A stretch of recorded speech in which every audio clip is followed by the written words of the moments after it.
नमस्कार। रात के 11 बज चले हैं और हमने कहा था कि चूंकि ये तकरीबन आधे घंटे बाद 11:35 का वक्त है जब प्रधानमंत्री वाशिंगटन में भारतीय समुदाय को संबोधित करेंगे, उसका हम सीधा प्रसारण करेंगे। और उस प्रसारण के मद्देनज़र ये बड़ा महत्वपूर्ण है कि प्रधानमंत्री वहाँ कौन कौन से सवाल उठाते हैं, खासतौर से भारत और अमेरिका के संबंधों के मद्देनज़र। और अमेरिका में सत्ता परिवर्तन के बाद चूँकि पहली यात्रा है प्रधानमंत्री की, यूँ तो 5वीं यात्रा है लेकिन फिलहाल पहली यात्रा है ट्रंप के आने के बाद। और ट्रंप को लेकर जिस तरीके से समूची दुनिया अगर ये सोच रही है कि वो अनप्रेडिक्टेबल हैं, तो दूसरा दिशा यह भी है कि भारत और अमेरिका के संबंधों में जो प्रगाढ़ स्थिति आई है उसको लेकर इस दौरे को खासा महत्वपूर्ण भी माना जा रहा है। हालांकि बहुत कम वक्त इस बार मेडिसन स्क्वायर जैसा मौका नहीं है, बहुत कम लोगों को संबोधित किया जाएगा, लेकिन पूरी दुनिया में सारे स्थितियां जाएंगी। और इसीलिए हम राउंड टेबल में बैठे हैं और लगातार जब उनकी पूरी बातचीत आएगी उसके बाद उसका भी विश्लेषण होगा। तो कई स्थितियों पर लगातार चर्चा होगी। और कल चूंकि डिनर पे बुलाया गया है, डिनर का वक्त हालांकि जानकारी आपको दे दें, रात के कल 1 बजे डिनर होगा, तो उसकी भी व्यवस्था हमने खास तौर से की है। लेकिन बहरहाल हमारे साथ पूरा एक पैनल मौजूद है जिसमें तमाम विशेषज्ञ हैं और तमाम पॉलिटिकल पार्टी, बीजेपी के नेता अभी हमारे तक नहीं पहुंचे हैं। हम एक छोटी सी रिपोर्ट आपको पहले दिखाते हैं जो वाशिंगटन डीसी में हमारे रिपोर्टर ने वहां से भेजी है। ये दोस्ती हम नहीं छोड़ेंगे, तोड़ेंगे हम मगर तेरा साथ ना छोड़ेंगे। ये दोस्ती हम नहीं छोड़ेंगे, तोड़ेंगे हम मगर तेरा साथ ना छोड़ेंगे।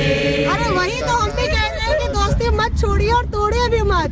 जी हाँ, मौका भी है, मिजाज भी है, मूड भी है, डोनाल्ड ट्रंप भी हैं और प्रधानमंत्री नरेंद्र मोदी भी हैं। तमाम भारतीय समुदाय के लोग हैं जो यहाँ पे बसे हुए हैं, कई सालों से उनके जो है 2 पुश्त यहाँ पे रह रही हैं। और क्या वो सोच रहे हैं इस दौरे के बारे में, आइए जानते हैं। पुनीत, लगातार आप झंडा बुलंद करते आए हैं भारत का यहाँ पे और अमेरिका का भी झंडा बुलंद कर रहे हैं, तो क्या लगता है आपको? कोई कह रहा था कि 2 दिन की मुलाकात है, ट्रंप का मर्क्यूरियल टेम्परेचर है, मोदी जी क्या करेंगे, कुछ आपको लगता है कि इससे हो पाएगा? उम्मीदें बहुत है।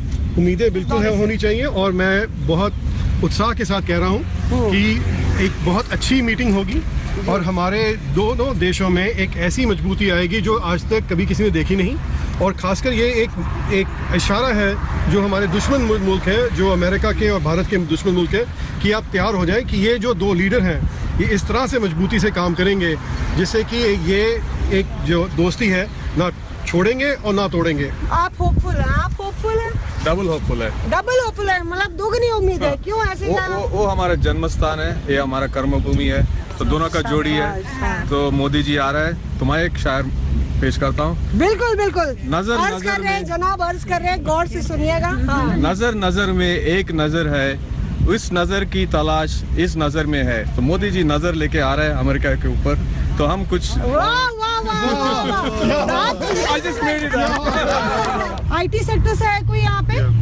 You are from the IT sector, को तो बात ही करनी थी। ये लोग सब लोग बात कर रहे हैं, पर ट्रंप तो इतनी गाली देते हैं, इतना बुरा भला बोलते हैं इमिग्रेंट्स के लिए।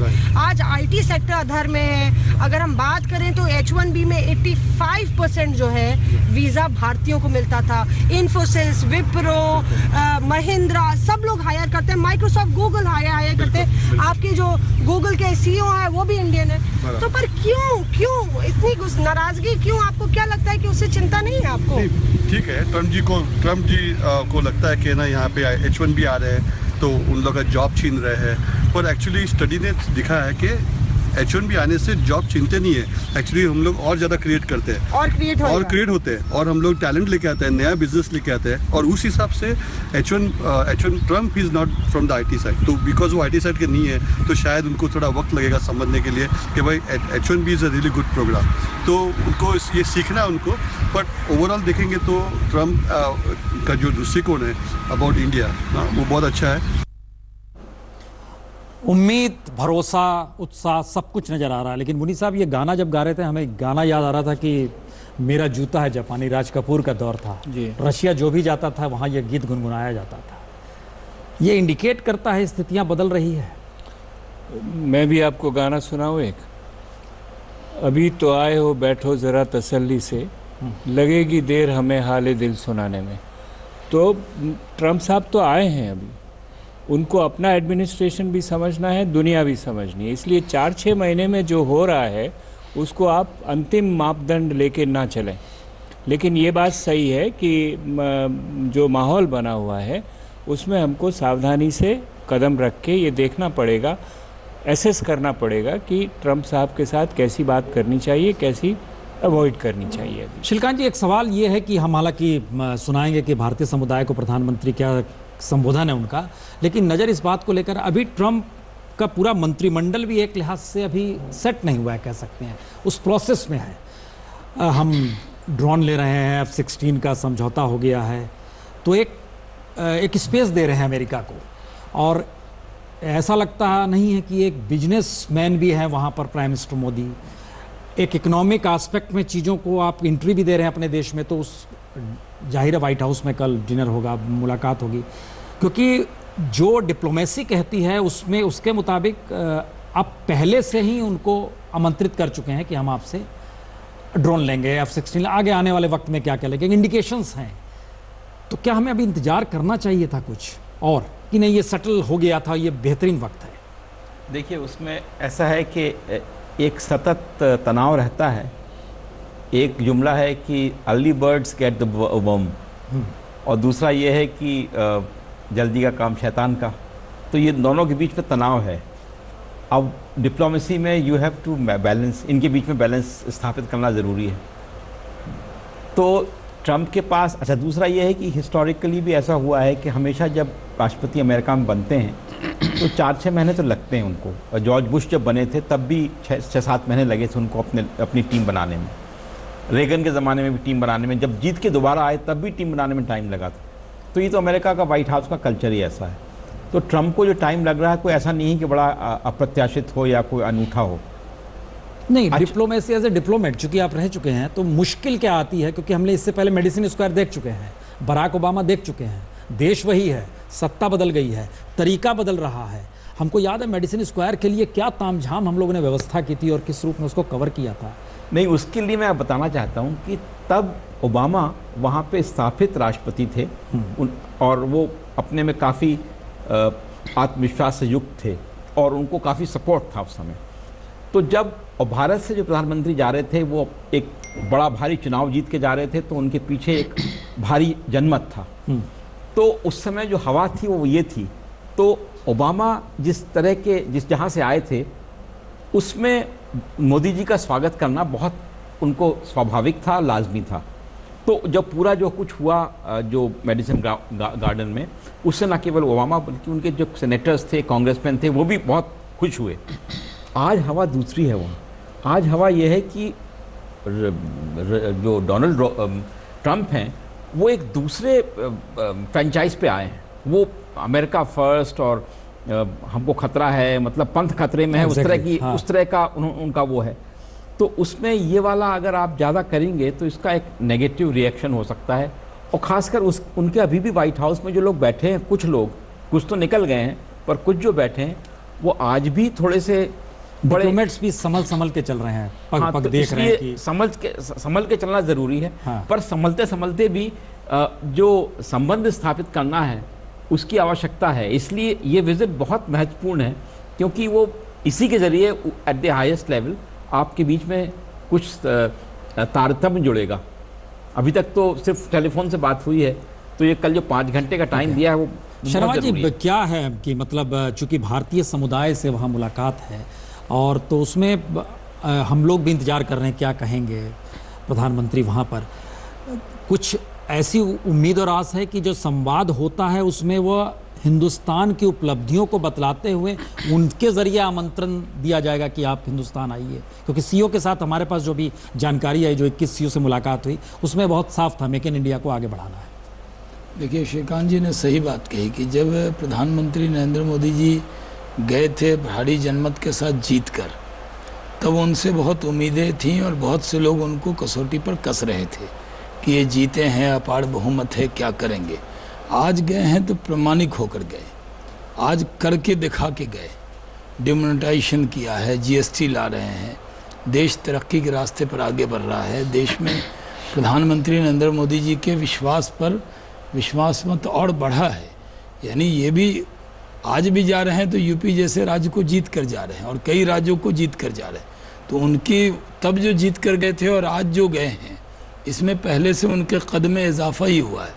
भरोसा दुनिया का अमेरिका जैसे देश में ये चीज़ें मैटर करती हैं कि आप डिमोनेटाइजेशन को लेकर जो सोच रहे हैं, क्योंकि यहाँ भी हम लोग बहुत क्रिटिकल हैं इन चीज़ों को लेकर, या आप जो उपलब्धियाँ बता रहे हैं आने वाले वक्त में जीएसटी को लेकर सवाल हो रहे हैं, अब पार्लियामेंट गियर कर रहा है, हम एज ए इंडियन हम लोग मान कर चल रहे हैं, लेकिन अमेरिका की जो पूरी फिलॉसफी है उसमें कहीं वर्ल्ड बैंक भी है, कहीं WTO भी है। देखिए, अमेरिका जो दो पार्ट है, एक तो उनके, मैं कह रहा हूँ उनके जो इंडियंस को, NRIs को एड्रेस करेंगे वो मेडिसिन स्क्वायर पे, वहाँ की बात।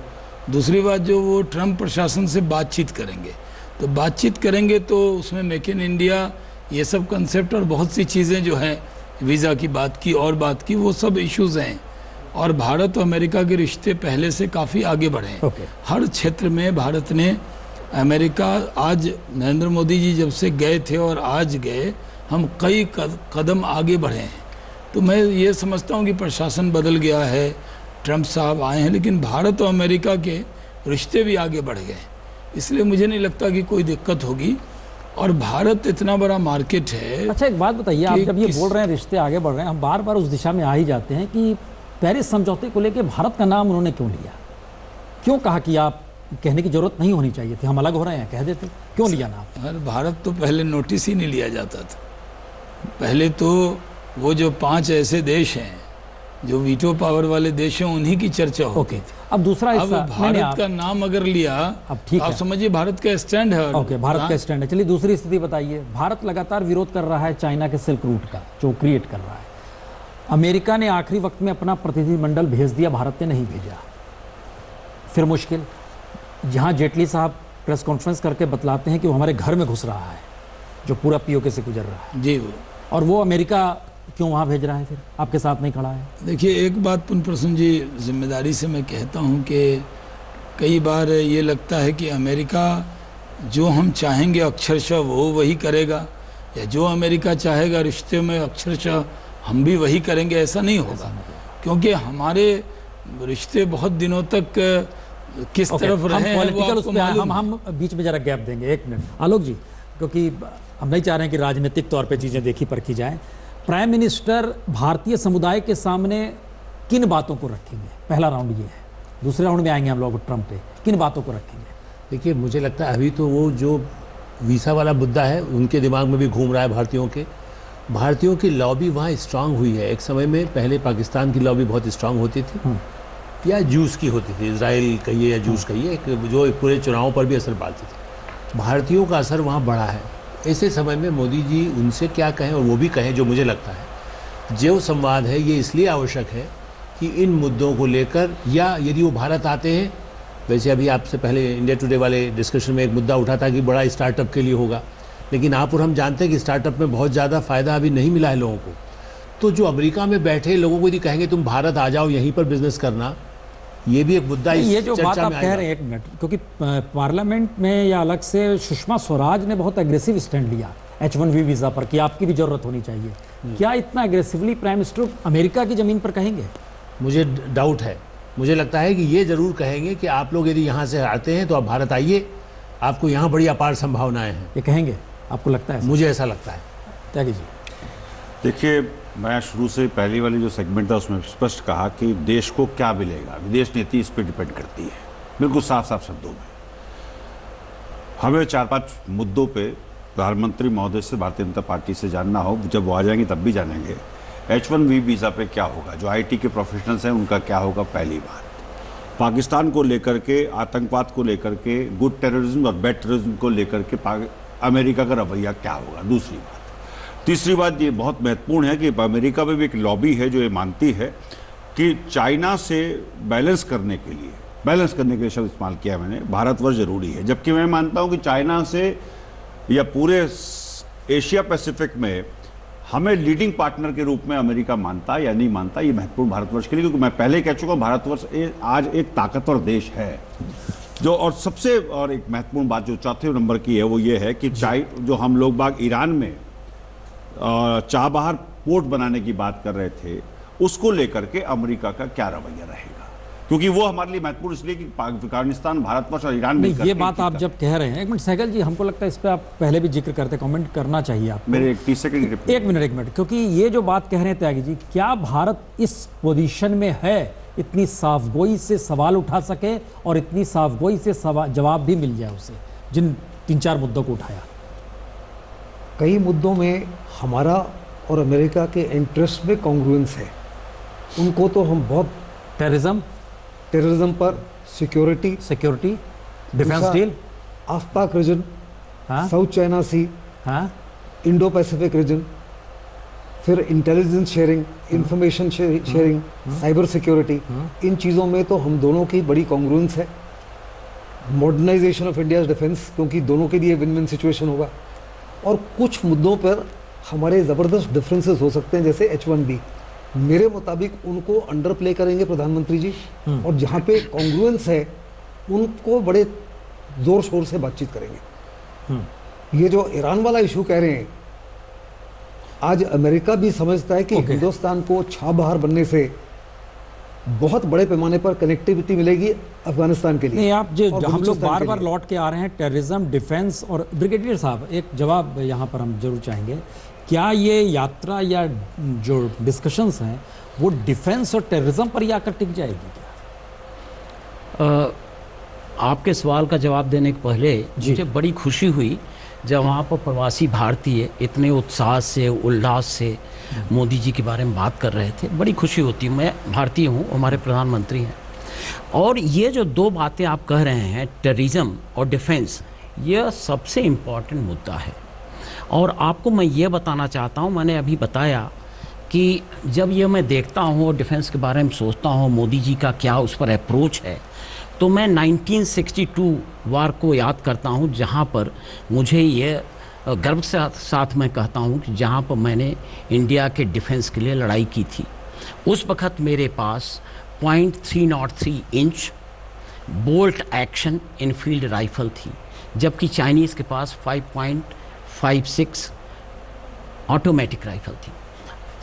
67 ईयर तक किसी ने भी ये नहीं सोचा इस कंट्री में कि हम अपने खुद वेपन बनाएं। और ये जो मेक इन इंडिया है, जिसमें मेरे ख्याल से प्रोग्रेस थ्रू डिफेंस प्रोडक्शन, ये मुद्दा है, ये बहुत बड़ा है, क्योंकि हम विश्व में आज के दिन सबसे ज़्यादा वेपन सिस्टम खरीदते हैं, सबसे ज़्यादा। सऊदी अरेबिया से भी हम आगे हैं। और मैं कहना यह चाहता हूँ कि यह बहुत बड़ा मुद्दा है और इस पर ज़रूर बात होगी। इस पर काम शुरू हो गया है, इस पर एक्शन शुरू हो गए हैं। और जहाँ तक टेररिज्म का सवाल है, वहाँ तक ट्रम्प खुद कहते हैं कि उनको जो इस्लामिक टेररिज्म है उससे सबसे बड़ा उनको मुश्किल है, और उनके कंट्री वालों उनको सपोर्ट किया है, और जब उनका इलेक्शन हुआ था उसमें वो जीते हैं। पहली यात्रा रियाद की उन्होंने जो पहुंचे यहाँ पर। मैं कहना यह चाहता हूँ कि चाहे फिजिकली पाकिस्तान की टेररिज्म को हमें खुद डिफेंड करना हो या डिफीट करना हो, लेकिन तमाम ऐसे और मुद्दे हैं जिस पर कोऑपरेशन अमेरिका का मिल सकता है, और वो हमारे लिए भी अच्छा होगा, विश्व के लिए अच्छा होगा। और मैं समझता हूँ, हम लोग बार बार एक मिनट सिचुएशन में आ रहे हैं कि अमेरिका और भारत के संबंध इस मुलाकात के साथ ना सिर्फ प्रगाढ़ होंगे, बल्कि दोनों की जरूरत है, दोनों एक मंच पर आकर खड़े हो जाएंगे। लेकिन उसमें कहीं ना कहीं कुछ ना कुछ लोग, कुछ क्रिटिकल स्थिति भी है। एक छोटे से ब्रेक के बाद हम तुरंत लौट रहे हैं, क्योंकि वहां पर अब चंद मिनटों के बाद शुरुआत भी होगी। वहां लोगों की आवाजाही शुरू हो गई है। हमारे प्रधानमंत्री चंद मिनटों बाद भारतीय समुदाय को वहां संबोधित करेंगे। हमारे संवाददाता मौसमी वहीं पर है। मौसमी, भले ही भारत 7 समुंदर पार हो, लेकिन हकीकत ये भी है कि अमेरिका में बसे और काम कर रहे तमाम भारतीय मूल्य के लोग किसी न किसी तरह से सबका साथ सबका विकास या फिर एक उज्जवल भारत की तरफ हाथ बढ़ाने और मदद करने में कुछ ना कुछ करते रहते हैं। और ऐसे ही कुछ भारतीय हमारे साथ हैं। आपको बता दें कि ये तमाम वो आईटी इंजीनियर्स हैं जिन्होंने एक अलग मिसाल रची है ये अमेरिका के इतिहास में भी और पूरी दुनिया के इतिहास में। आपको बता दें सबसे ज़्यादा आईटी इंजीनियर्स और साइंटिस्ट अमेरिका आते हैं और उनमें से सबसे ज़्यादा भारत से आते हैं। आज की डेट में बड़ी बड़ी आईटी की जो कंपनियां हैं उनमें भारतीय मूल के लोग ही सीईओ और मुखिया हैं। तो इनसे भी बात करेंगे और बात इधर भी करेंगे, पर पहले आप लोग के पास आती हूँ मैं। आप कहीं ना कहीं टारगेट किया जा रहा है कि इंडियंस आ रहे हैं, नौकरी ले रहे हैं, हायर अमेरिकन्स, ये ट्रंप ने लगातार बोला है। किस तरह से आप लोग को लगता है कि इसको आप लोग डील करेंगे और क्या प्रधानमंत्री आपको लगता है आपकी बात रखेंगे आगे? जुदा तो देखिए, मेन जो है भारत के एक बात बहुत बढ़िया बात है कि मोदी जी के ऊपर भारत के ऐसा कभी नहीं हुआ था कि इतना इंस्पिरेशनल एक लीडर हमें मिला है। तो हम लोग 7 समुंदर पार रहते हैं, बट मोदी जी को लेके जो उत्साह उद्दीपना भारत के लोगों के पास है, अमेरिका में बैठे हुए भरे हुए भारतीय के मन में भी वही है। तो आपके पास तो मिलने भी आए थे, सिलिकॉन वैली में काम करते हैं और वहाँ पे आके उन्होंने एक पॉइंट कहा था कि आप किसी ना किसी तरह से भारत के विकास में भी योगदान दें। एकदम और उसी के मामले में बहुत बढ़िया बात है, बहुत इंपॉर्टेंट बात है आज के दिन में। ऑलमोस्ट 1.5 मिलियन भारतीय जो यहाँ पे आईटी सेक्टर से जुड़े हुए हैं और बहुत ही बढ़िया काम कर रहे हैं और भारत के जो डेवलपमेंट में भी उनकी बहुत बड़ी सी रोल है। सब मिला के उन लोग एक ग्रीन कार्ड बैकलॉग प्रोसेस में अटके हुए हैं। उनका 10 साल से it's almost like a very bad due to this immigration thing, they are struck in their green card processing, so which is not helping the relationship, the amazing relationship that India US has now with mister Trump the new president. हमें सबको लगता है ये समय जो राष्ट्र नेता मिलने वाले हैं, ये बात आएगा और 1.5 मिलियन भारतीय के जिंदगी में एक बहुत सारा बढ़िया इम्पैक्ट। आपको क्या लगता है कि मतलब कि जस्टिस नहीं हो रहा है? आप लोग ने किसी ना किसी तरह से अपनी मेहनत की है, पर अमेरिका के विकास में भी, इनोवेशन में, टेक्नोलॉजी में बहुत अहम योगदान है भारतीय आईटी इंजीनियर्स का। देखिए, भारत के जो लोग अमेरिका में बसे हैं वो यहाँ की सबसे रिचेस्ट पर कैपिटा इनकम वाली कम्युनिटी है और भारत अमेरिका के फ्यूचर के लिए बहुत इंपॉर्टेंट है, चाहे वो जियोपॉलिटिकली हो और चाहे वो इकोनॉमिकली हो। पर आज तो आप परेशान हैं क्योंकि आपका H1B ग्रीन कार्ड में तब्दील नहीं हो रहा, लटका हुआ है। इसीलिए ये इम्पॉर्टेंट है लोगों को बताना, खासकर अमेरिका के एडमिनिस्ट्रेशन में लोगों को बताना कि कितना ज़रूरी है भारतीयों को और भारत के लोगों को साथ लेके चलने का, जो यहाँ रहते हैं, जो भारत में रहते हैं, क्योंकि दोनों कंट्रीज़ के लिए ही बहुत इंपॉर्टेंट बात है। अमेरिका के फ्यूचर के लिए भी भारतीयों का कंट्रीब्यूशन एक बहुत इंपॉर्टेंट रोल प्ले कर चुका है और आगे भी करता रहेगा। मुनी साहब, कोई डर है या एक उम्मीद है कि प्रधानमंत्री आए हैं तो मुश्किल खत्म हो जाएगी? देखिए, मेरी राय H1B वीज़ा के मामले में बिल्कुल अलग है। वो हो सकता है सही नहीं हो, आप लोगों को पसंद नहीं आई हो। H1B वीज़ा बहुत बड़ा इशू नहीं है। वो इसलिए नहीं है कि आईटी कंपनीज की हमारी रेजिलियंस है। आईटी कंपनीज H1B का वीज़ा प्रॉब्लम शुरू होने के बाद में बार बार ये कह चुकी है कि हम इस समस्या से निपट लेंगे। और आपको याद होगा कि 2 वीक। तो इतना खौफजदा क्यों है? क्योंकि इनके डायलॉग्स नजर आ रहे हैं। नहीं, इनके अपने हर व्यक्ति के स्वार्थ है ना उसमें लगे हुए। हर एक को H1 वीज़ा जो लेके बैठे हुए हैं और ग्रीन कार्ड चाहते हैं। देखिए, उन्होंने बताया है ना ये सब, तो उनके अपने स्वार्थ भी लगे हुए हैं। जहाँ तक मैं देश की तरफ से बड़ी बात कहना चाहता हूँ वो ये है कि अभी हमारी आईटी कंपनीज ने 2 वीक पहले एक स्टेटमेंट दिया कि 7 कंपनियों ने टेक महिंद्रा मिलाकर 65,000 की छटनी करेंगे। इसलिए हमें ये प्रॉब्लम ही नहीं है, उन्होंने ये कहा। थोड़े बहुत उनके कॉस्ट बढ़ेंगे ज़रूर। तो ये एक ऐसा मुद्दा नहीं है जिस पे मोदी जी को इतनी मशक्कत करने की ज़रूरत है मेरे राय से। और हम इस पे ब्रेक के बाद बात करेंगे। हम एक छोटे से ब्रेक के बाद तुरंत लौटेंगे। प्रधानमंत्री क्या कहेंगे, चंद मिनटों की बात है, लेकिन उससे पहले हम छोटा छोटा कमेंट लेंगे। शीलकांत जी, H1B वीज़ा का जिक्र हो रहा है, प्राइम मिनिस्टर इस मुद्दे को कम से कम भारतीयों को संबोधित करते हुए कहेंगे या नहीं कहेंगे? भारतीयों को संबोधित करते समय जरूर कहेंगे और प्रेसिडेंट ट्रंप से बात करके समय भी फ्लैग कर देंगे। फ्लैग करना जरूरी है, हालांकि उस पर डिस्कशन ना हो और उसको उठा के फिर जो उनके जो टीम है उनको कह सकते हैं कि ये लोग डिस्कस करें। पर उसको फ्लैग करना जरूरी है क्योंकि भारत के लिए बहुत इंपॉर्टेंट है। अगर ना करेंगे तो फिर वो एक खतरा ये है कि वो समझेंगे भारत को चिंता नहीं। 2-4 मिनट ही है चूंकि त्यागी जी। देखिए मैंने स्पष्ट करना चाहता हूँ, ATF एक टेक्निकल टर्म है अमेरिका के लिए, alcohol, tobacco and fire arms. इनकी सबसे बड़ी इकनॉमी में योगदान है उन फर्म्स का अमेरिका के इकनॉमी में। ठीक उसी तरह से भारतवर्ष की इकनॉमी में IT सेक्टर का अपने आप में एक बड़ा योगदान है। हम जो डॉलर प्राप्त कर रहे हैं, ग्रीन मनी जो प्राप्त कर रहे हैं, IT सेक्टर को बहुत बड़ा योगदान है।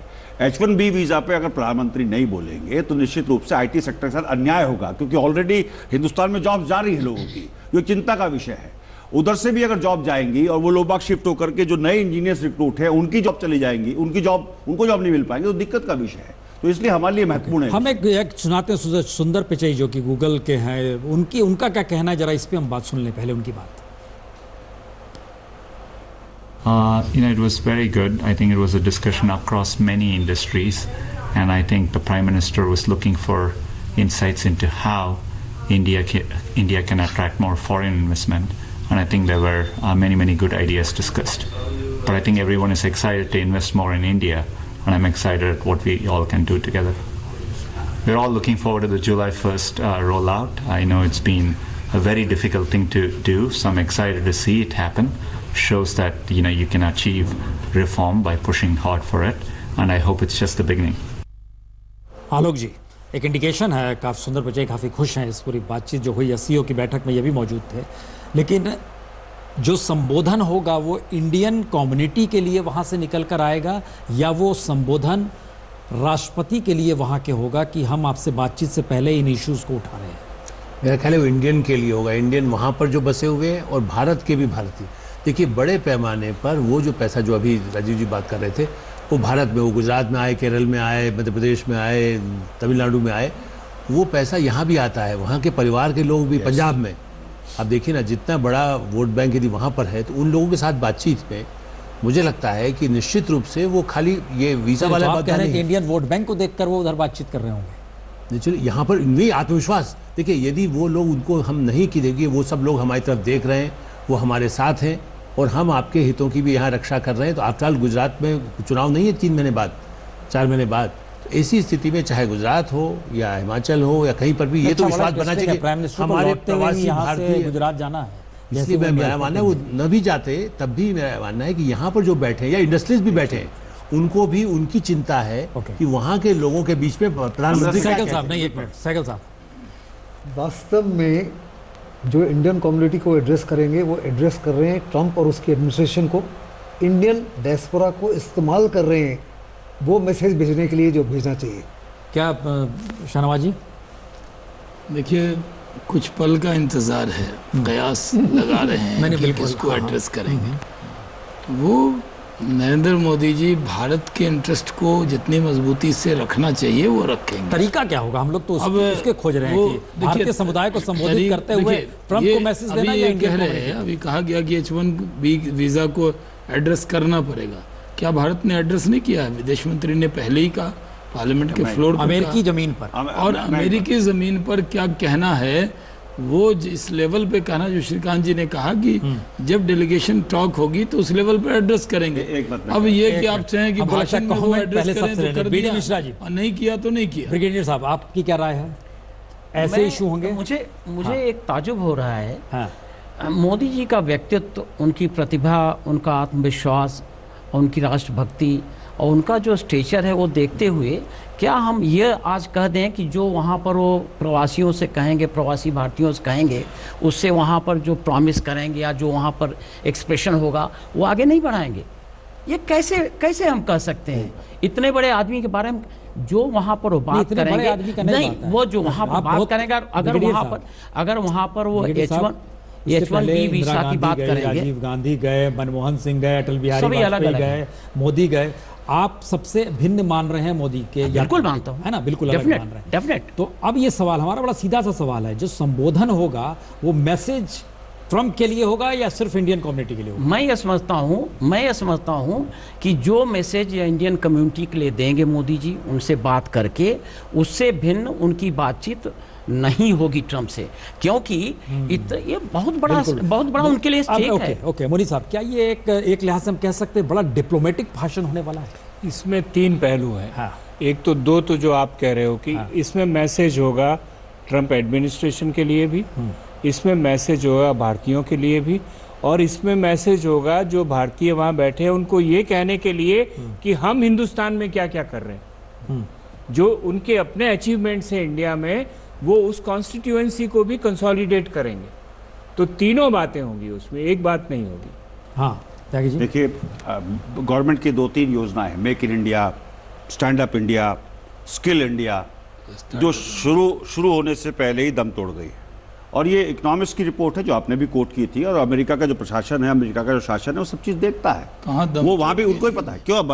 क्यों आप स्किल इंडिया के बारे में क्या रूडी साहब ने नहीं कहा? क्या रूडी साहब ने नहीं कहा कि स्किल इंडिया करना बस के लिए हमारे हम नहीं कर पाएंगे? स्टार्टअप बिल्कुल कहा है। स्किल इंडिया में काम हुआ आप अभी जो व्यूअर्स आज तक के सामान्य व्यूअर्स मुझे सुन रहे हैं, प्लीज मेरे बीच में आप बोल लीजिएगा, आप बोलिएगा, थोड़ा सम्मान करता हूँ आपका, आप मेरे बात बोलिएगा, मेरे बात काउंटर कर लीजिएगा। मैं कहना चाहूंगा कि गूगल करिए प्लीज और देखिए कि गवर्नमेंट की योजना make in India, stand up India, startup India और स्किल इंडिया कहां पर है, उनके मंत्रियों का क्या बयान है, उससे पता चल जाएगा कि आपकी सरकार किस दिशा में इन तीनों योजनाओं को ले जा रही है। और ये चीज लास्ट सेंटेंस कहना चाहूंगा, ये चीज अमेरिकन प्रशासन को पता है।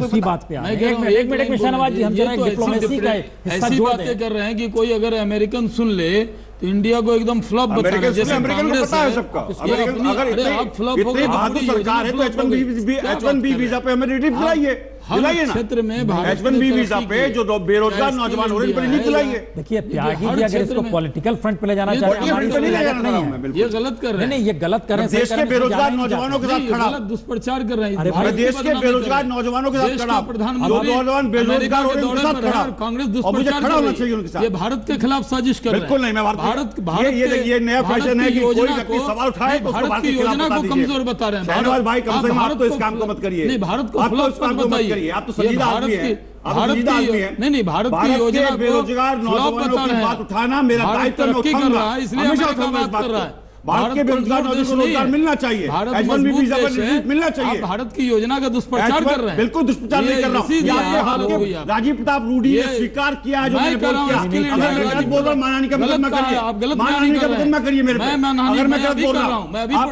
कोर्ट को प्रोटेस्ट मत करिए, मानहानि का मुकदमा करिए। राजीव प्रताप रूडी सफल मंत्री है। मेक इन इंडिया में बेहतरीन काम किया। मेक इन इंडिया में क्या टर्नओवर है कंपनी को बताइए ना प्लीज। स्टैंड अप इंडिया का क्या हाल है? कितनी स्टैंड अप इंडिया में पूंजी ये हालत है, कुछ नहीं होने वाला तक करने पड़ रहे हैं। ये आदत है कांग्रेस की, भारत की बदनामी करो, भारत की बदनामी करो। आप दोनों कोई और मुद्दा लेकर चल पड़े। हमें लगता है कि भारत की बदनामी करने का स्टैंड है। देश का प्रधानमंत्री अमेरिका की सरजमीं पर है और ये भारत की योजना को सफल बता रहे हैं। ये कांग्रेस देश का विरोध करने लगी है। देश का विरोध करने लगे, बीजेपी का विरोध करते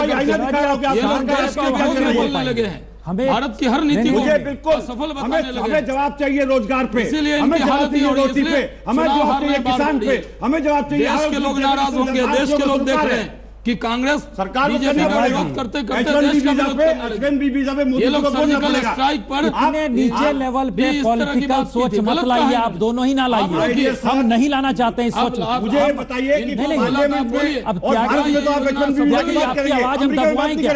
या तो आपकी आवाज दबवा दें, हम इस बात पे मुद्दे पर ही नहीं, आप पॉलिटिकल फ्रंट पे वीजा पे भारत में आप प्लीज अमेरिका में आपने जो मुद्दा उठाया हम उस मुद्दे पर आ रहे हैं। मैं उसी को उठाता हूं। शील जी, एक सवाल ये है कि देखिए ये मुद्दा जो उठा रहे हैं, हमारा ये कहना है कि अमेरिकी डिप्लोमेसी और अमेरिकी थिंकिंग कैसे चलती है। सपोज कीजिए जिस बात का जिक्र हो रहा था, 3 दिन पहले इकोनॉमिस्ट की रिपोर्ट आई, न्यूयॉर्क टाइम्स ने भी एक रिपोर्ट दी है, उसमें भी इंडियन इकोनॉमी को लेकर बताया गया है कि कहाँ कहाँ फेल हुई है, कहाँ कहाँ मुश्किल हालात है, क्यों यहाँ पर अभी भी लगता है लाइसेंसी राज है। ये सारी चीज़ें बताई गई हैं, ये फैक्ट है। क्या ये सारी चीज़ें समझौतों के इर्द गिर्द रहती है जब 2 राष्ट्राध्यक्ष मिलते हैं समझौतों के मद्देनजर, या एक नया रिलेशन डेवलप होता है इससे आगे का? नहीं, एक तो ये लॉबी का काम होता है जो आने वाले जो विजिटर हैं उन पे एक अप्रत्यक्ष दबाव डाले कि भाई आप आ रहे हो लेकिन आपके यहाँ ये नेगेटिव बातें हैं, जिससे कि जो आने वाला विजिटर है थोड़ा सा चौकन्ना हो जाए। तो ये तो होता है। अच्छा, ये अगर ऐसे लॉबी, एक मिनट, लॉबी की बात होती है, H1B वीज़ा पर निर्णय जो है अमेरिकी कांग्रेस को लेना है। हाँ, पर H1B वीज़ा की बात ये है कि वो कई सालों से चल रहा है। ऐसा नहीं कि ये जो वर्तमान सरकार है इन्हीं के सामने, पहले भी था वो। और ये जो 65,000 जो वीज़ा का जो सैंक्शन है, जो कोटा है, उसमें से हमारे IT वाले सिर्फ 20% ही यूज़ करते हैं, बाकी तो दूसरों का काम है। तो जो IT इंडस्ट्री के जो लोग हैं हमारे यहाँ, जो नेस्कॉम के चेयरमैन हैं पुराने, वो कहते हैं। तो ये लॉबी जो आप जिक्र कर रहे थे कि ये जो अब रिपोर्ट देगी, मान लीजिए आज भाषण के बाद एक रिपोर्ट देगी ट्रंप साहब को, नहीं, वो मैं उसमें मैं कहना चाहता हूँ, देखिए ये डिप्लोमेसी का एक तकाजा है कि यदि मैं आपसे मिलने वाला हूँ तो जो बात आपसे करूँगा वो कथकली के समान यहाँ वहाँ कह के नहीं कहूँगा। This is not done.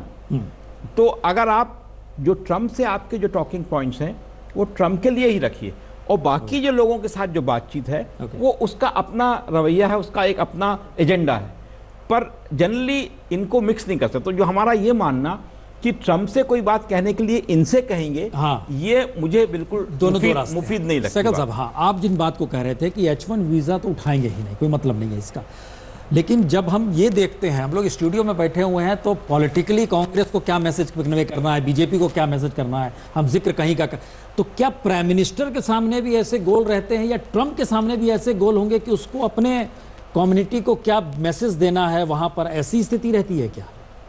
वो तो रहती है, हाँ, लेकिन मोदी जो है अमेरिका को दर्शाएंगे कि जो स्किल इंडिया की बातचीत कर रहे हैं, it's a business opportunity for America. वो कह रहे हैं हिंदुस्तान की 65% जो पॉपुलेशन है 35 साल से कम है, 1.27 बिलियन का अगर 65% देखो तो 815 मिलियन है।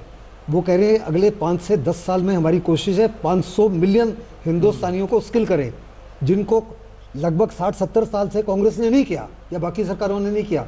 And it's a huge business opportunity for whole world to come forward and help India, इन लोगों को स्किल करने। साहब, एक ब्रेक से पहले कमेंट आपका जरूर चाहेंगे, क्या मौजूदा वक्त में इंडिया की पोजीशन वर्ल्ड के सामने और खासतौर से रशिया और अमेरिका के मद्देनजर बिल्कुल अलग बदल चुकी है?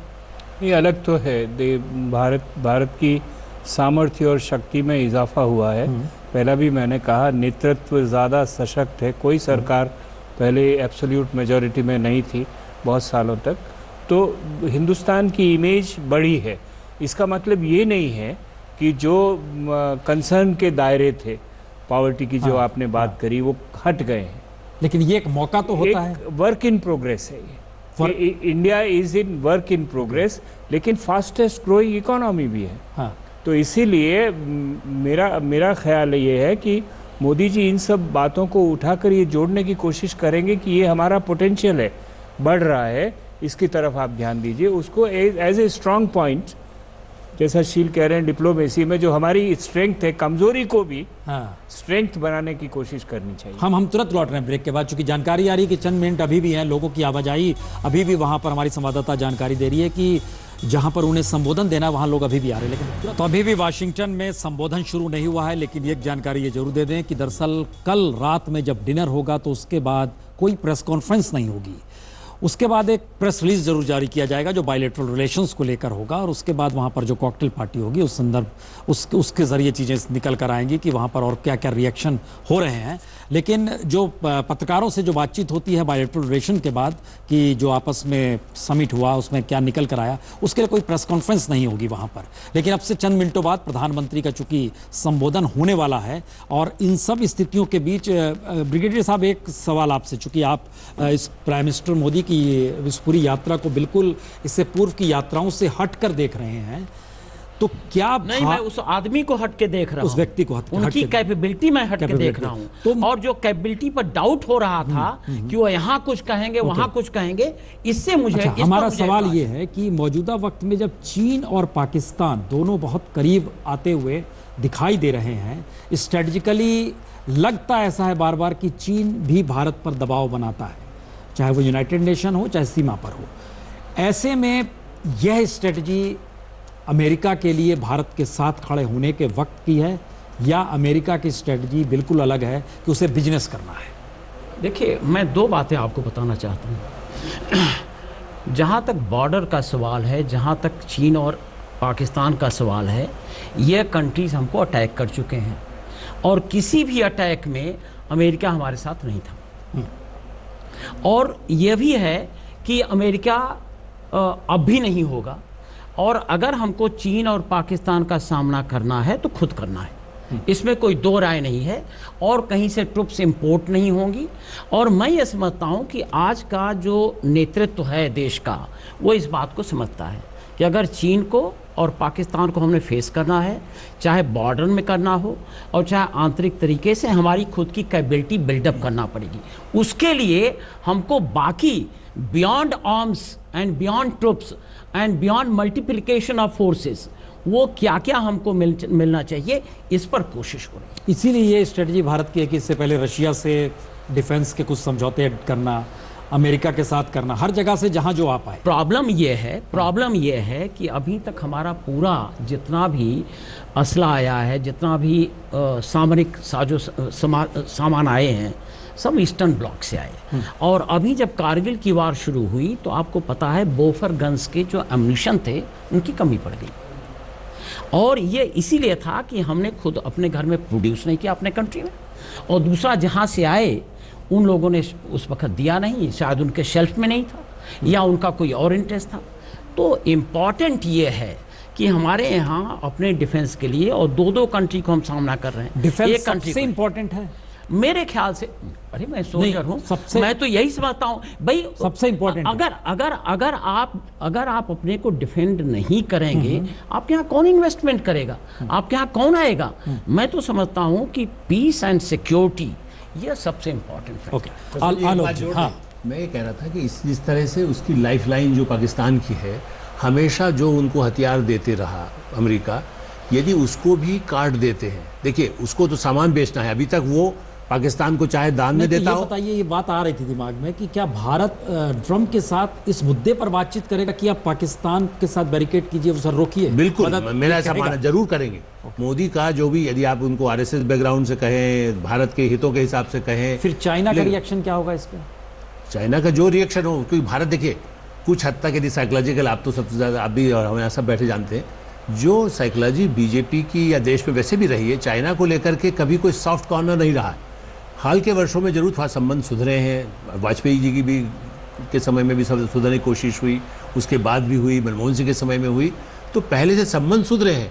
लेकिन चाइना से हम दूरगामी दृष्टि से मानते हैं कि चीन से हमें खतरा है। नहीं, खतरा है, हम चीन दुश्मन नंबर 1 है। जॉर्ज फर्नांडिस डिफेंस मिनिस्टर रहते हुए पहले मानते थे। हमारा सवाल कुछ और है, क्या टेररिज्म के मद्देनजर पाकिस्तान को रोका जाएगा, या चीन और पाकिस्तान स्ट्रेटेजिकली इस इलाके में एक साथ खड़ा अगर होता है तो अमेरिका को भारत के साथ खड़ा होना चाहिए? क्या रहेगी? मेरा मानना है कि टेररिज्म को लेकर सबसे ज्यादा, और उसमें चीन को भी साथ में, यदि उनके साथ भी जब बात होती है तो भारत चीन को भी कहता है कि टेररिज्म के लिए आप हमारा साथ दीजिए, पाकिस्तान से कुछ कट करिए।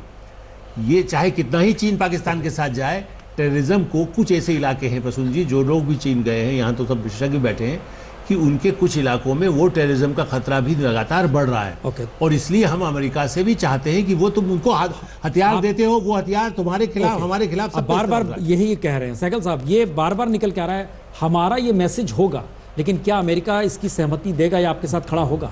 बिल्कुल सहमति देगा, खड़ा होगा, क्योंकि अमेरिका का जो इंटरेस्ट है अफगानिस्तान में, NATO forces, American forces, Pakistan को उन्होंने हर प्रकार की सहायता दी और कहा कि हकानी नेटवर्क को, तालिबान को, अलकायदा को, क्वेटा शुरू को अगेंस्ट एक्ट करो। माइक्रो में चले जाइए, अमेरिका ट्रंप साथ देंगे? ट्रंप 100% साथ देंगे, क्योंकि ट्रंप चाहते हैं अफगानिस्तान में स्थिति।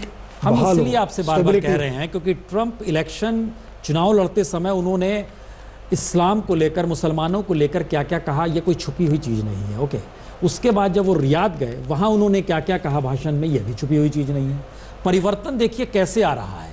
और जब हैदराबाद का पहला मारा गया इंजीनियर लड़का जो था अमेरिका में, उसके बाद खामोशी बरती गई, उसके बाद रिएक्शन नहीं आया।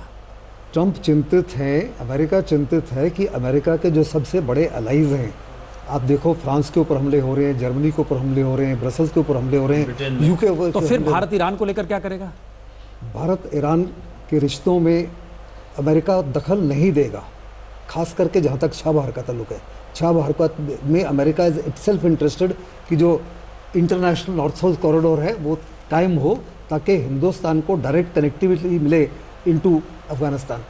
अगर अफगानिस्तान में डायरेक्ट कनेक्टिविटी मिलती है by road and rail, it's an advantage to America also. Tyagi ji, ये चेक एंड बैलेंस की थ्योरी पर ही ट्रंप काम करेंगे? देखिए, ट्रंप अपने देश के हित के लिए चेक एंड बैलेंस पे ही काम करेंगे, इसमें कहीं कोई दो राय नहीं है। ये भारतवर्ष को एक चीज़ बहुत ध्यान रखने की ज़रूरत है कि चाइना से ट्रंप हमें भिड़वाने की कोशिश करे तो हमें भिड़ना नहीं है, इसका भी ध्यान रखना पड़ेगा हम लोगों को। वो ठीक है कि चाइना, जॉर्ज फर्नांडिस साहब ने कहा कि सबसे बड़ा दुश्मन है, सब कुछ ठीक है, लेकिन कांग्रेस नहीं मानती है। मैं बिल्कुल क्यों नहीं मानते हैं? चाइना दुश्मन है। हम ये मानते हैं कि जो भी हमारे देश की सीमाओं का अतिक्रमण करता है वो दुश्मन है हमारा। उसमें क्या, पाकिस्तान हो, चाइना हो, कोई भी हो, उसमें लेकिन पूरा इतिहास रहा है और अब जब वो पीओके से गुजरते हुए बना रहा है, बिल्कुल इतिहास रहा है। लेकिन देखिए, विदेश नीति सामयिक होती है कि विश्व की जो परिस्थितियां, वर्तमान परिस्थितियां, उसके हिसाब से नीतियां चलती हैं। जैसे आपने कहा कि भारत तटस्थ देश नहीं रहा, मैं मानता हूं आज भी तटस्थ है। भारत अगर रूस से ही बात कर रहा है, अमेरिका से भी बात कर रहा है, हर उन्नत देश से बात करने का काम कर रहा है, तो निश्चित रूप से अपने हितों के लिए बात करता है भारतवर्ष। चाइना को लेकर के या अमेरिका की विदेश नीति को लेकर के हमें एक शेर ध्यान रखना पड़ेगा कि हर आदमी में होते हैं 10-20 आदमी, जिस किसी को भी देखना कई बार देखना। तो विदेश नीति में कई बार देखा जाता है। और एक चीज और, अगर आप कुछ अचीव नहीं कर पा रहे हैं तो उसमें भी दो लाइन और कह देता हूं कि वो अफसाना जिसे अंजाम तक लाना ना हो मुमकिन, उसे खूबसूरत मोड़ देके छोड़ देना अच्छा। तो उसको खूबसूरत मोड़ दे करके आगे की बातचीत कायम रहे, आगे की बातचीत हमारे देश के हम लोग प्राप्त करते रहे, अमेरिका से लेकर अन्य देशों से, उसको हमें विदेश नीति में ध्यान रखना पड़ेगा। विदेश नीति छाती पीटने का काम नहीं है, विदेश नीति कूटनीतिक प्रयास है कि उस कूटनीतिक प्रयास में आप देश को क्या लेकर के दे रहे हैं, और देश को लेकर देना ही प्रत्येक राष्ट्रीय अध्यक्ष का दायित्व है। चाहे वो इंदिरा जी रही हो, चाहे जवाहरलाल नेहरू रहे हो, चाहे वो अटल बिहारी वाजपेयी रहे हो, जितने प्रधानमंत्री हैं सबने राष्ट्र को लेकर दिया है। तभी आज जाकर के आप जो है बराबर में बैठ करके हाथ से हाथ मिला करके अमेरिका से बात कर पा रहे हैं, जिसको मैं बार बार कह रहा हूं कि भारतवर्ष आज एक ताकतवर देश है तो देश है। अमेरिका को अगर अपने हथियार बेचने, मैंने कहा ना, फायर आर्म्स लॉबी जो है अमेरिका की बहुत पावरफुल है, तो ठीक इसी तरह से हमें भी अपने IT सेक्टर से लेकर के अन्य सेक्टर का ध्यान रखना पड़ेगा, क्योंकि वो हमें ग्रीन रेवेन्यू दे रहे हैं। तो ये सब चीजें जो है ना बहुत महत्वपूर्ण है विदेश नीति। ओके मुनी साहब, हम एक मिनट पॉलिटिकल इस पे लेते हैं रिएक्शन, लेकिन मुनी साहब जिस बात का जिक्र ये बार बार कर रहे हैं और हम बार बार ये सोच रहे हैं कि यूनाइटेड नेशन में पांचों जो वीटो पावर हैं सभी तो हथियार का धंधा करते हैं और भारत सबसे हथियार खरीद रहा है, इसमें भी कोई दो मत नहीं। तो उनकी हथियार की इकोनॉमी कंटिन्यू रखने के लिए ये पूरा का पूरा डिस्टर्ब इलाका किया जा रहा है क्या? और साहब बोले इससे पहले एक 10 सेकंड टिप्पणी कर देता हूं, माफी के साथ कहूंगा। 71 की लड़ाई हुई हो, आपकी क्या नाम उसका, हमने कारगिल किया हो, 62 की लड़ाई हो, 65 की लड़ाई हो, हमने बिना अमेरिका के हथियारों को जीती हैं वो लड़ाइयां। तो ऐसा नहीं है कि हमें हथियार और जगह से वो तो उन्होंने जिक्र किया है कि अमेरिका ने कभी साथ नहीं दिया, लेकिन हमारा सवाल है कि अगर इकोनॉमी को संभालने के लिए अमेरिका के लिए इस पूरे साउथ ईस्ट एशिया को डिस्टर्ब करना उसकी जरूरत है, तो फिर ये किस तरह का रिलेशन है? नहीं, अमेरिका की इकोनॉमी तो आर्म्स इकोनॉमी है, इसमें कोई दो राय नहीं है। उसमें मिलिट्री इंडस्ट्रियल कॉम्प्लेक्स का बहुत बड़ा रोल है अमेरिका की इकोनॉमी में बढ़ाने के लिए। ये आप और मैं नहीं कह रहे हैं, ये प्रेसिडेंट आइजनहावर ने कहा था और माना था उन्होंने, तो वो बात आज भी सही है, इसमें कोई दो राय नहीं है। लेकिन इसका मतलब ये नहीं है कि वो, जैसे आप पहले सवाल उठाए थे, और मैं समझता हूं कि अगर आप कहें कि चीन और पाकिस्तान हमको तंग कर रहे हैं, आप हमारे साथ खड़े होंगे, माफ़ कीजिए, अमेरिका आपके साथ खड़ा नहीं होगा, न पाकिस्तान के लिए खड़ा होगा न चीन के लिए खड़ा होगा। एंटी टेररिज्म के लिए सहयोग होगा, इसमें कोई दो राय नहीं है। कोई भी देश अपनी लड़ाई किसी दूसरे के बलबूते पे नहीं लड़ सकता और लड़ सकता नहीं है। इसलिए ये उम्मीद करना कि हम चीन और पाकिस्तान की जो सांठगांठ है उसको एक मुद्दा बनाकर अमेरिका से दोस्ती ज़्यादा बढ़ा सकते हैं, वो भूल जाइए। ये तो भारत की स्ट्रेटजी ऐसे में होनी क्या चाहिए? नहीं, भारत की स्ट्रेटजी ये होनी चाहिए कि अमेरिका और भारत का हित इसमें है कि टेररिज्म को रोका जाए। कैसे रोकेंगे? भारत और अमेरिका का हित इसमें है कि चीन सारे एशिया में हावी नहीं हो। कैसे हो उसमें? ये नहीं कि चीन हमसे लड़ रहा है इसलिए आप हमारे साथ खड़े हो जाइए।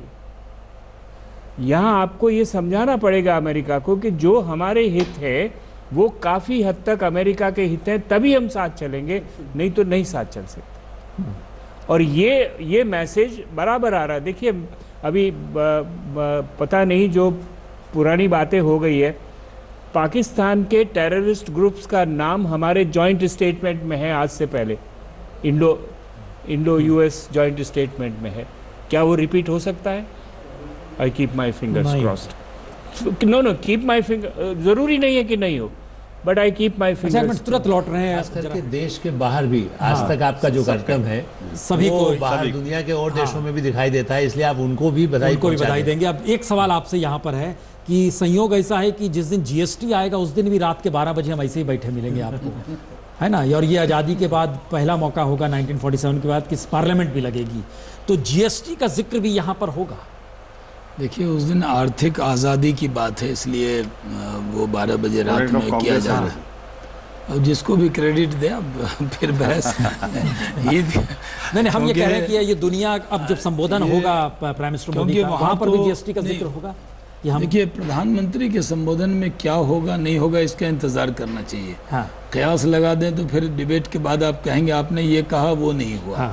इसलिए कम से कम प्रधानमंत्री के संबोधन पे जब आप डायरेक्ट लाइव दिखाने ही वाले हैं तो उसमें हम लोगों से न राय उन्होंने ली है और न वो जो बोलने वाले हैं न हमारी राय का कोई अभी तुरंत असर होना है, इसलिए इंतज़ार करना चाहिए। दूसरी बात, ईद की मैं मुबारकबाद देता हूँ पूरे देशवासियों को, और खुशी की बात है कि ईद के दिन ही प्रधानमंत्री, ईद का मतलब खुशी के होते हैं, तो खुशी का दिन है, ईद के दिन ही वो एड्रेस कर रहे हैं। और तो करीब संयोग है, देखिए हम लोग जहाँ फंसे हुए हैं इमरजेंसी भी लगी थी जी, तब ईद नहीं थी। नहीं वो अलग मसला है, मतलब हम उस तारीख को समझने की कोशिश कर रहे हैं 26 जी कि वो तारीख आधी रात का वक्त था, किस तरह से राष्ट्रपति ने साइन किया था और देश में इमरजेंसी लगी थी। लेकिन हम लोग चूंकि अब रात के समय बैठे हुए हैं, हम एक चीज़ हम इससे जरा आगे, मुनी साहब इसमें हम चाहेंगे, आपने जीएसटी वाला जिक्र किया कि इंतजार करना चाहिए, लेकिन अमेरिका लगातार चाहता है कि भारत WTO के समझौतों को अपने देश में इम्प्लीमेंट करें जो एंटी फार्मर हैं।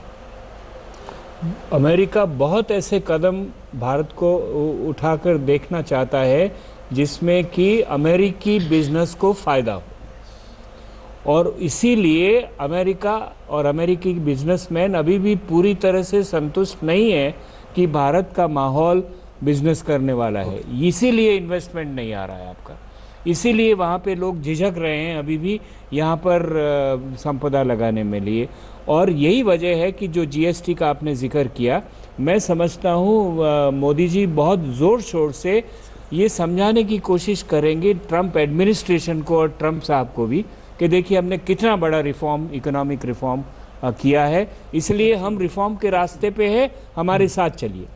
लेकिन एक तरफ ये साथ में स्वदेशी के नाम पर जिस तरह से विरोध है मल्टीनेशनल कंपनीज का, बाबा रामदेव भी आज वहीं पर हैं अमेरिका में, और वो कहते हैं कि हम इन सब बहुराष्ट्रीय कंपनियों को बाहर फेंक देंगे। आर्थिक लूट से ये जो समानांतर है, जो सबसे बड़े समर्थक है, ये हमारा शोषण से आज़ादी दिलवाएंगे। तो ये क्या प्रसून जी, मुझे लगता है कि शाहनवाज जी बताएं या और कोई कल बात, शाहनवाज जी से पूछते हैं, ये बड़ा खतरनाक मामला है उनका, वो खुद ब्रांडिंग कर रहे हैं वो प्रधानमंत्री का, माने हम किस दिशा में जा रहे हैं। देखिए ये सही है कि मुनी साहब ने सही कहा कि एक माहौल बनाने की ज़रूरत है कि हमारे यहाँ कोई बाधा नहीं है, कोई भी इन्वेस्टमेंट में अगर कोई यहाँ आएगा इन्वेस्ट करेगा मेक इन इंडिया में भी, तो उसके लिए जो रिफॉर्म करने हैं वो हम लोग कर रहे हैं। इसलिए आपने जिक्र किया कि आधी रात को बैठना होगा 30 तारीख को, तो वो आर्थिक आज़ादी का दिन है।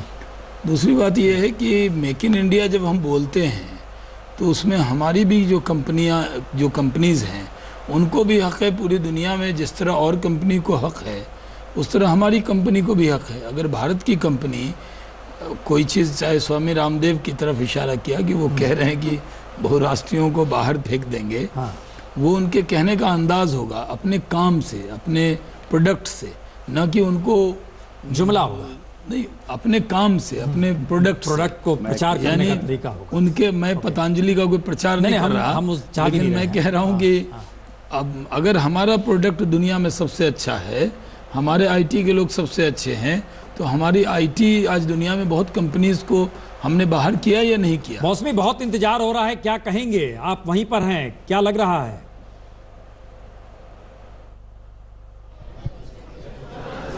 जी बिल्कुल, इंतज़ार की घड़ी जो है वो लंबी होती जा रही है पर ख़त्म भी जल्दी होने जा रही है, क्योंकि आप देख रहे हैं कि यहाँ पे लगातार जो सरगर्मी है वो चढ़ रही है, तालियों की गड़गड़ाहट ज़्यादा सुनाई दे रही है। और अभी नमामि गंगे को लेके पूरा जो कार्यक्रम है वो दिखाया गया। अब आपको सुनाई दे रहा है कि किस तरह से मोदी मोदी के नारे लग रहे हैं, सुन लीजिए ज़रा। couple of minutes back, and he might be arriving at this place soon. So we have been waiting. So this was the announcement that what I must share with you. Thank you. तो आप सुन रहे हैं किस तरह से बताया जा रहा है कि प्रधानमंत्री बहुत ही जल्दी यहाँ पे पहुँचने वाले हैं। आपको बता दें कि ये सिर्फ वॉशिंगटन की जनता नहीं है, पूरे यूनाइटेड स्टेट्स से अलग अलग इलाकों से ये तमाम नामी गिरामी लोगों को बुलाया गया है और जाहिर तौर पे काफ़ी जोश है लोगों में और काफ़ी उम्मीदें भी हैं। प्रधानमंत्री आने वाले हैं, तो क्या उम्मीद लगा रहे हैं आप लोग, क्या अपने भाषण में बोलेंगे और क्या कहना चाहते हैं प्रधानमंत्री? प्रधानमंत्री यूएस एंड इंडिया के रिलेशनशिप के बारे में बात करेंगे, ऑफ कोर्स डेफिनेटली टेररिज्म के बारे में बात करेंगे and business between US, trade between US and India. आपको क्या लगता है सबसे अहम मुद्दा क्या है आप लोग? मुद्दा तो कोई नहीं है, एक बेस्ट रिलेशनशिप ट्रम्प से पहली बार मिल रहे हैं, अपने बिजनेस को डेवलपमेंट करने के लिए, कंट्री को एक न्यू अपॉर्चुनिटी देने के लिए। That is a great opportunity to bring the country back in the world number 1। कितने दूर है प्रधानमंत्री आने वाले? कितने दूर है प्रधानमंत्री? कुछ नहीं मालूम, डिसऑर्गेनाइज्ड है। डिसऑर्गेनाइज्ड है। कुछ लोग जो है वो ये भी बोल रहे हैं कि प्रधानमंत्री आने वाले हैं, कुछ लोग बेताब हैं, कुछ लोग झुंझला रहे हैं कि प्रधानमंत्री अभी तक पहुंचे नहीं। काफी इंतजार लंबा हो गया। Yes, it has been, but it's okay. It's worth waiting. अभी आप लोग को नमामि गंगे का दिखाया गया, मोदी सरकार ने जो काम किए हैं, आपको कन्विंसिंग लगा जो बताया गया कि पिछले 3 साल में मोदी ने किया है, कन्विंसिंग लगा आपको? There is a lot of movement in India that we see from outside, especially when we left India many decades ago, and we have been seeing the progress last 3 years. Definitely, you can see many differences on many fronts. पर जो आप लोग के मुद्दे हैं, जो भारतीय मूल्य के लोग यहाँ रह रहे हैं, तमाम लोग काम करने आए हैं, H1B वीज़ा को लेकर चिंताएं बढ़ी हुई हैं आप लोग? हाँ जी, H1 को लेकर करके यहाँ पर काफ़ी स्पेशली वाशिंगटन डीसी एरिया में बहुत सारे H1B वीज़ा वाले हैं और उनको बहुत परेशानी हो रही है। वो उनके लिए कोई सॉलिड प्रपोजल नहीं है, वो उनको पता नहीं कि कहाँ जाना है और क्या करना है, तो उस पर लेकर करके हम लोग काम कर रहे हैं। अमूमन जब मोदी आते हैं तो ढोल नगाड़े होते हैं, काफ़ी सेलिब्रेशंस होते हैं, इस बार कम है।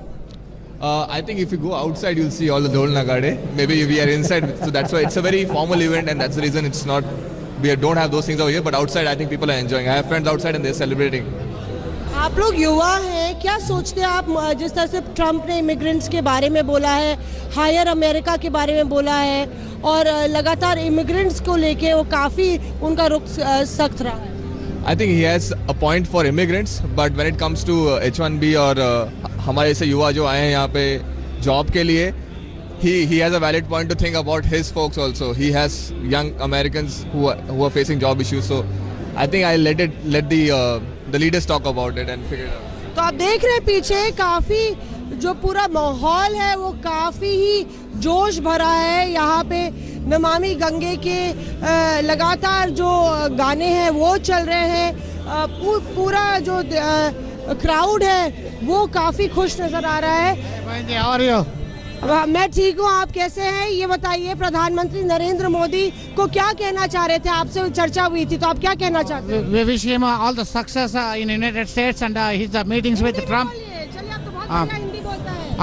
हम विश्वास करता है प्राइम मिनिस्टर मोदी का हिज प्रोग्राम विद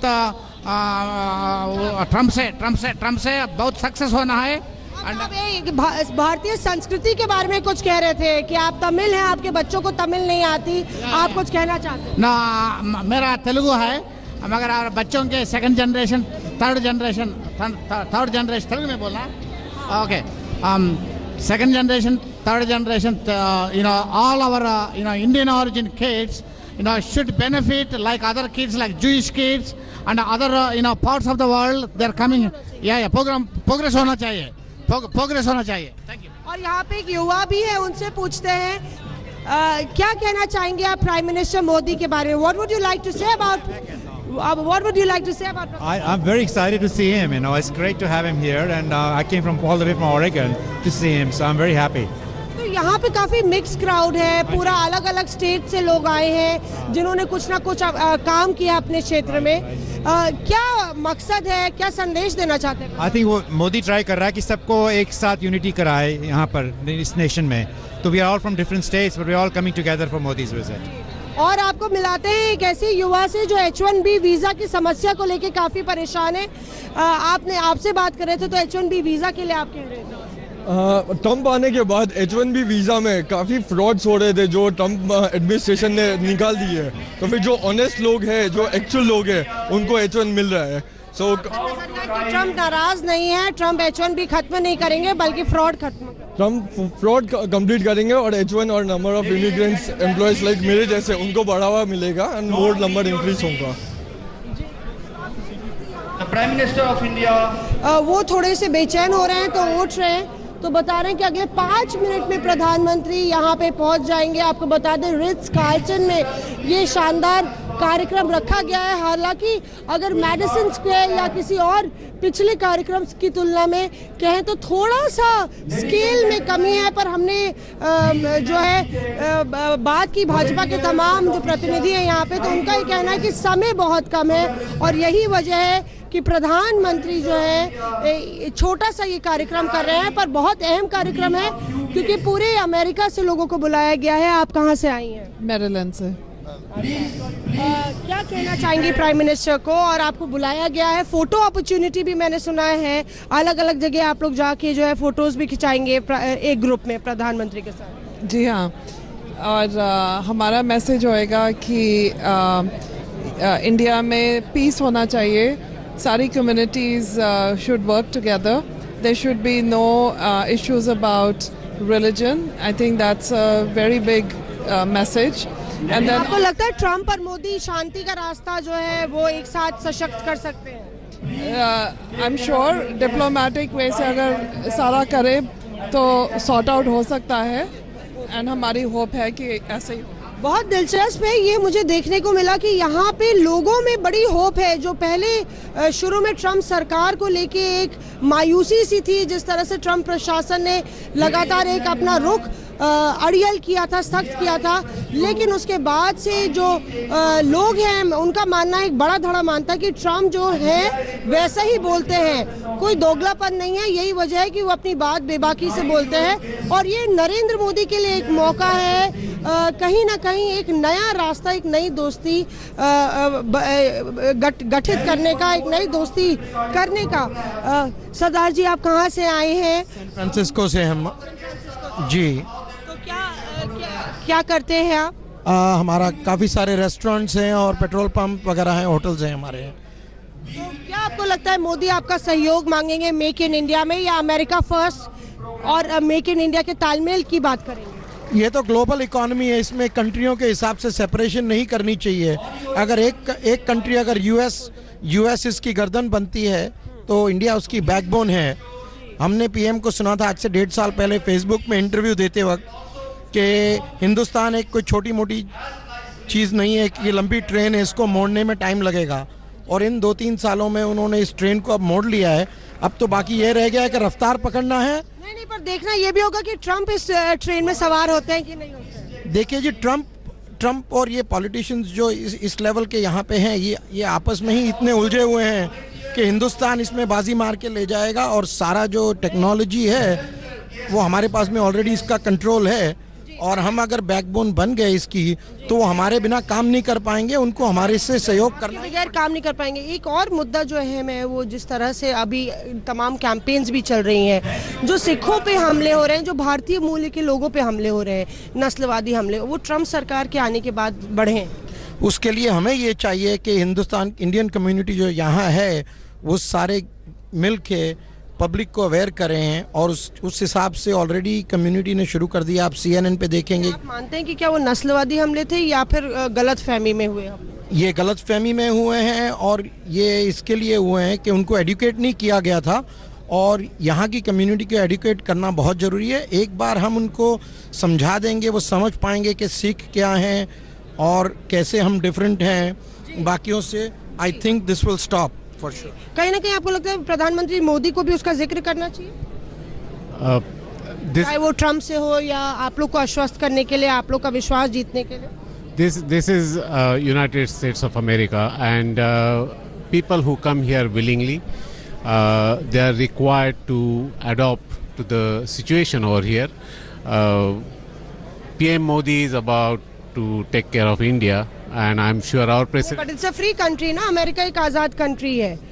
गुलाम रह के तो आप काम नहीं करेंगे ना, आज़ादी से काम करेंगे, क्योंकि यहाँ पे भी लोकतंत्र है। Absolutely, nobody is staying here as slaves. Everybody has their freedom. They have chosen to be here. There are some misunderstandings around, and this kind of things happen. तो आप देख रहे हैं कि भारतीय समुदाय के तमाम लोग जो है एक तरह से एक पॉजिटिव दिशा में कदम बढ़ाने की बात कर रहे हैं, ट्रम्प से सहयोग करने की बात कर रहे हैं। सभी का ये मानना है कि कहीं ना कहीं ट्रम्प जो है मददगार साबित होंगे। आपका भी यही मानना है? यस, हमारा भी वो मानना है। और मैं गुणवंत शाह हूँ, जैना का वाइस प्रेसिडेंट हो, और हमारा जो कन्वेंशन हो रहा है न्यू जर्सी में, there are 4000 people are coming over this long weekend in on 4th of July। जी, आप मोदी के बारे में बात कीजिए। मोदी के बारे में है, ओके, मोदी के बारे में है कि जो जैन लोग बोल रहे हैं कि जो इंडिया में जो बीफ का एक्सपोर्ट हो रहा है, वो बीफ का एक्सपोर्ट अभी बंद होना चाहिए।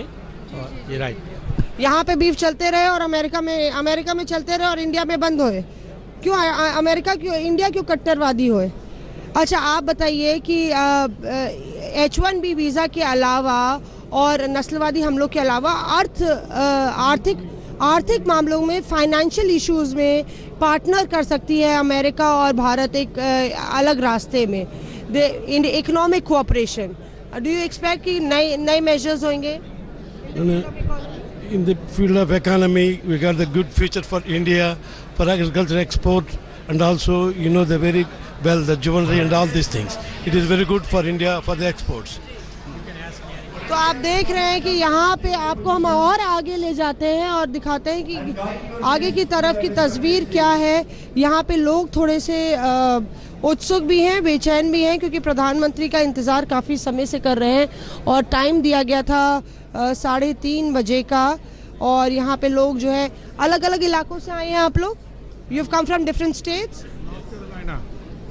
Richmond, Virginia.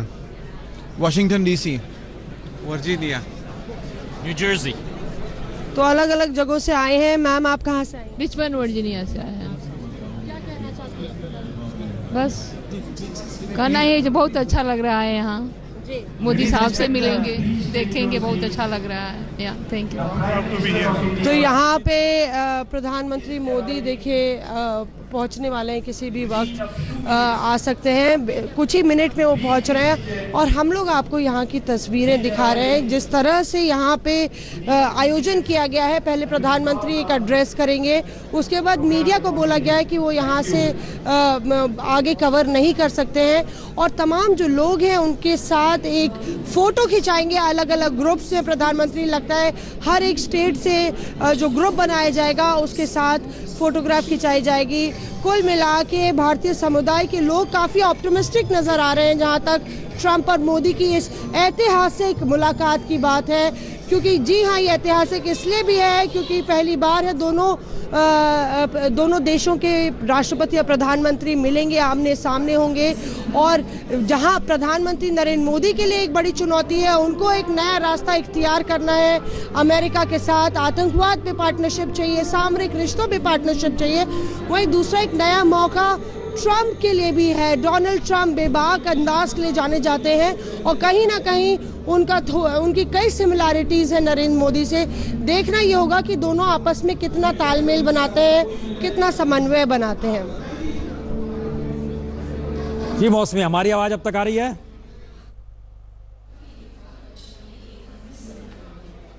जी आ रही है प्रसून, आ रही है आपकी आवाज़। अब ये बताइए कि पूरे कार्यक्रम में कभी पत्रकारों से सवाल जवाब भी होगा क्या, मोदी और ट्रंप किसी का भी?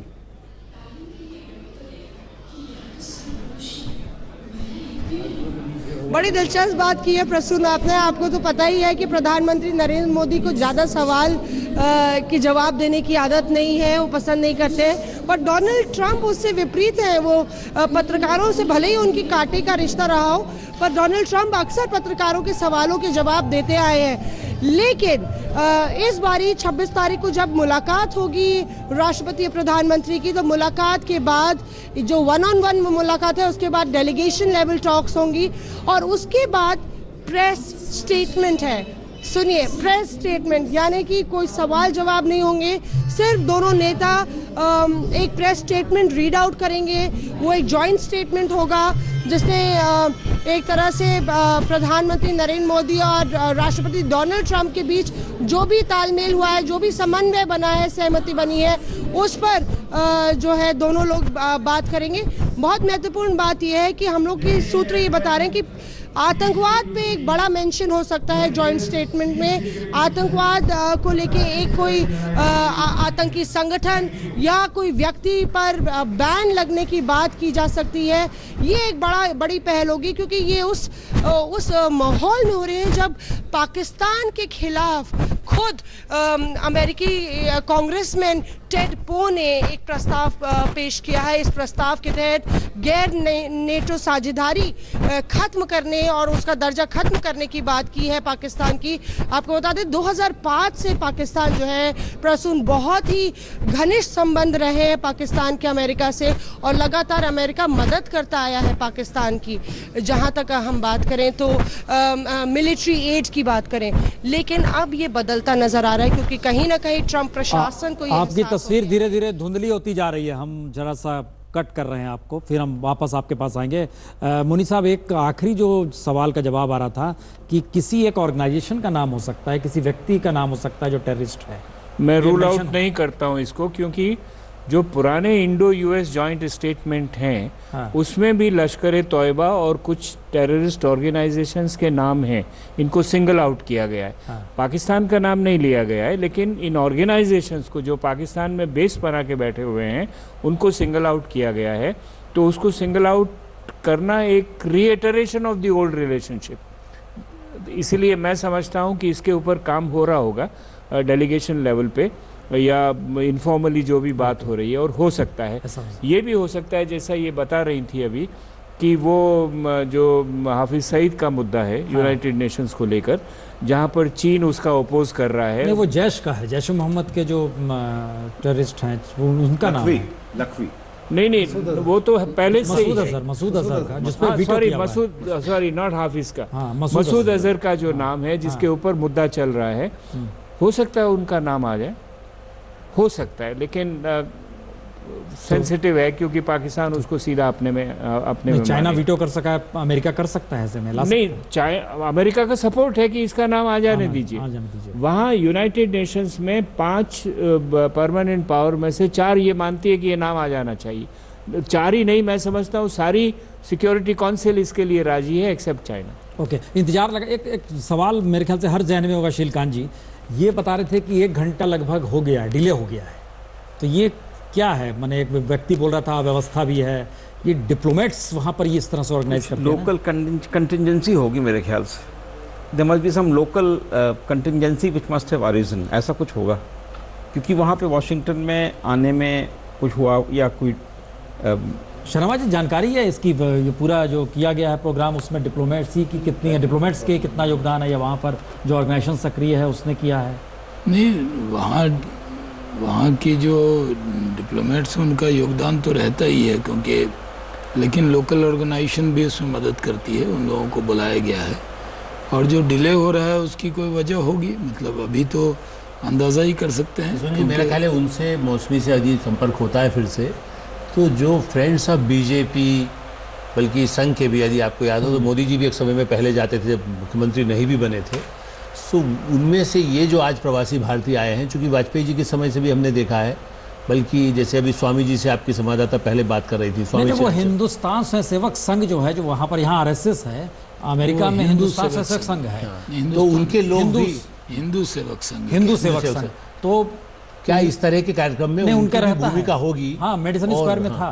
तो मुझे इसीलिए अपने संवाददाता से शायद वो और कंफर्म कर सकती हैं मुझे इस तरह लगता है के, कि क्योंकि एक बड़ा थोड़ी रोल उनका रहता है। और आपके कई लोगों जो बात कर रहे थे, आपने देखा होगा उन्होंने बाकायदा दुपट्टा भी बीजेपी का डाला है। ओवरसीज फ्रेंड्स ऑफ जो बीजेपी है हमारा हर मुल्क में है, तो वो लोग रहते हैं और वो ऑर्गेनाइज तो आपके राम माधव करते हैं, इस बार वो तो स्वीडन बैठे नहीं, ओवरसीज फ्रेंड्स ऑफ अच्छा, ट्वीट आया है प्राइम मिनिस्टर मोदी का कि मैं थोड़ी देर में इंटरेक्ट करने वाला हूं, लेकिन मौसमी हमारी आवाज अब तक आ रही है तो जरा जानना चाहेंगे ये अब इतनी देरी हुई है या विलंब हुआ है या व्यवस्था का जो जिक्र है वहां पर जो शख्स कह रहा था, तो इसमें इन्वॉल्वमेंट किसका इस पूरे कार्यक्रम को कराने को लेकर? क्या वहां पर हिंदू स्वयं सेवक संघ है, बीजेपी है, या कुछ स्पेशली देखने वाले लोग रोमांस होते हैं?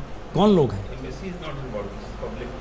नहीं, सब एक्सेंट तो रहती है पहले भी नरेशन। जी देखिए प्रसून, इसको जाहिर तौर पे इंडियन एम्बेसी ऑर्गेनाइज करती है, पर बीजेपी का जो फॉरेन विंग है, फॉरेन डिपार्टमेंट है, वो इसको ऑर्गेनाइज करता है। अक्सर हमने देखा कि राम माधव यहाँ पे आते हैं इस प्रोग्राम को आयोजित करने के लिए।